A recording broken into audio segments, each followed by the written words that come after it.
মাদ্রাসার স্টুডেন্ট ৬০ জন প্লাস এবং এই মাদ্রাসার ১২ জন এতিম ছাত্রছাত্রী রয়েছে যারা একেবারে অসহায়।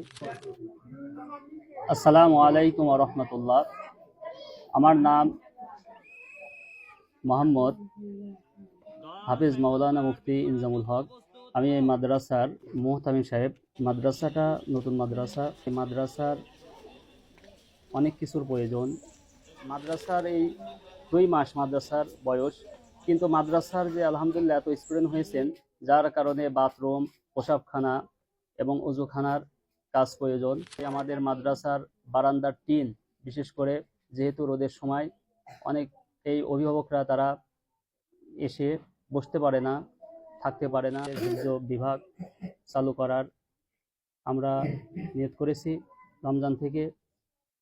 এই জন্য আমাদের ওই রুমটাও ইনশাল্লাহ আমরা রমজান থেকে কাজ করার নিয়ত করেছি।